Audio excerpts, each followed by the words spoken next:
Bonsoir. Modeste Bahati a-t-il raison ou pas de s'opposer à la révision de la Constitution? Il a raison en tant que citoyen libre. Il a raison. Est-il en droit, effectivement, d'émettre un point de vue en tant que citoyen dans un pays qui se veut démocratique? Bien entendu, je suis d'accord avec lui. Il est tout à fait libre d'émettre son point de vue. Malheureusement, la liberté, c'est cette possibilité que l'on a, notamment en démocratie, d'émettre ses avis, d'émettre son point de vue, déposer des actions, déposer des actes. Mais tout ceci reste conforme à ce que prévoit la loi à ce sujet. À ce que les règles en la matière, justement, sont respectées. La loi lui donne la possibilité. Mais certaines réalités aussi ne lui donnent pas autant de liberté qu'il peut penser.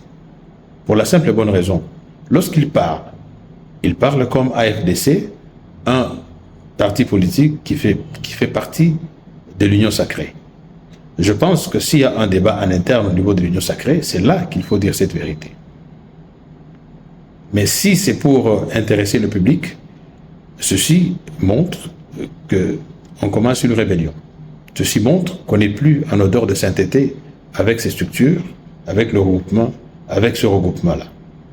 Et donc, de ce point de vue, la meilleure façon de faire, ce n'était pas de prétendre que c'est une vérité que l'on dit au chef, puisqu'on l'aime, mais non, j'estime que ça c'est un affront que l'on fait à son chef, parce qu'on va en public, on le dit. Donc, c'est une manière délibérée de décider de quitter son chef, parce qu'on ne partage plus son point de vue. Ça, c'est clair. On ne peut plus se prétendre de l'union sacrée, alors que cette question est traitée en solo. Non, cher professeur, le problème de la RDC n'est pas seulement celui des hommes. Il est aussi le problème des textes. Pour tout bon juriste, vous lui poserez des questions sur certaines matières, notamment certains arrêts qui ont été rendus à la Cour. Du point de vue de la loi, il y avait des non-dits. Mais pour trancher certaines questions, on est soit tombé dans le droit comparé, soit certains cas de jurisprudence, pour arriver à trouver des éléments de réponse afin de pallier aux problèmes qui se posent. Donc, dès lors qu'on est à ce stade, on est tout à fait d'accord que ce texte-là pose un problème. Il est aussi clair que dans la marche de certaines personnalités politiques, dans leur démarche, dans leurs actions, dans leurs pensées, il se pose également des problèmes. Soit des disciplines, d'engagement pris, parce qu'on appartient à un regroupement. C'est le cas qui est le vôtre, justement. Quand on est membre d'un regroupement, il y a des règles qu'on peut suivre, indépendamment de la démocratie. On est d'accord que la démocratie, c'est une chose, ça existe. Les gens doivent être en mesure de s'exprimer librement. Mais lorsqu'on ne trouve pas cause, on ne trouve pas gain de cause au sein de ce regroupement, la première des choses, c'est de quitter, puisqu'on ne partage plus le point de vue. D'abord, et après, par la suite, prendre la parole comme un affranchi, si j'ai envie de dire, parce que vous avez déjà quitté le regroupement. Et non pas prétendre parler au nom de ce regroupement et s'adonner à ce qui s'apparente à un affront. Très concrètement, le président de la République s'était déjà prononcé en faveur d'une révision de la Constitution et il avait argumenté. Parmi les éléments en argumentaire, on avait par exemple la question ayant trait au mode d'accession des gouverneurs au pouvoir. Les gouverneurs sont élus. Et tout le monde sait comment ces gouverneurs et dans quel contexte ils sont élus. Qui n'a pas décrié la corruption dans l'élection des gouverneurs au niveau des assemblées provinciales? C'est un problème pour des gens qui veulent être sérieux et qui veulent lutter contre justement la corruption. Qui n'a pas décrié la gestion de nos provinces par des gouverneurs ainsi élus, lesquels gouverneurs sont des représentants directs du président de la République. Mais ces représentants du président de la République, dont lui-même le chef, qui sont censés représenter, n'a pas autant de pouvoir pour pouvoir les déchoir si jamais ça ne marche pas. Nous sommes dans un régime semi-présidentiel. Combien de gens responsabilisent dans les actions qui se posent au quotidien le premier ou la première ministre? Combien? La plupart des cas, c'est le président de la République qui est mis en avant-plan, voir sa femme et sa famille.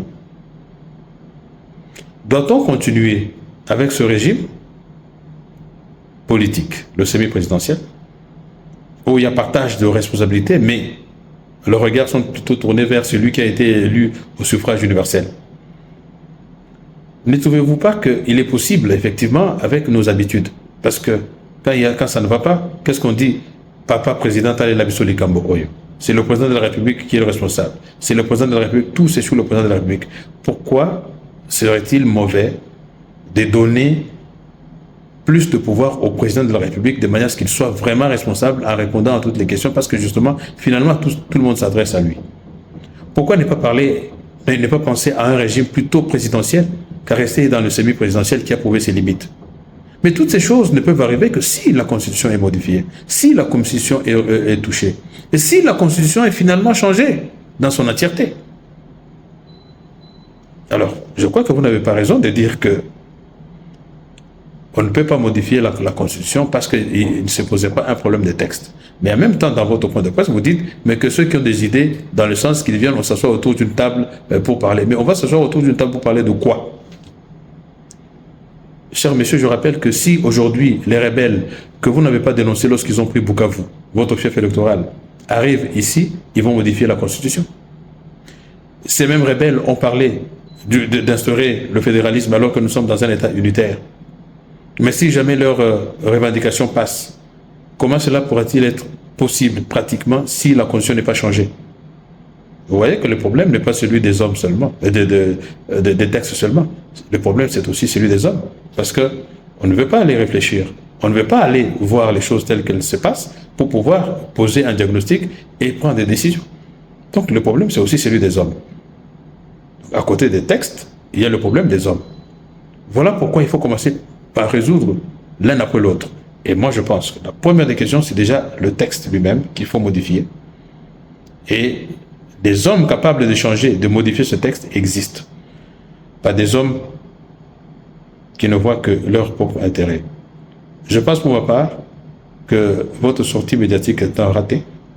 Il faudra plutôt vous raviser et revenir au bon sens. Et si vous voulez rester dans votre regroupement, il faudra faire. Je n'ai rien à voir avec ce regroupement. Je ne suis pas un acteur de l'union sacrée, mais j'estime que pour vos pairs, pour le respect de vos pairs, vous devez vous dire, vous devez vous repentir si vous voulez rester avec eux, mais sinon être clair, quitter le bateau et émettre vos points de vue, que tout à fait normal dans une démocratie, et ce serait intéressant.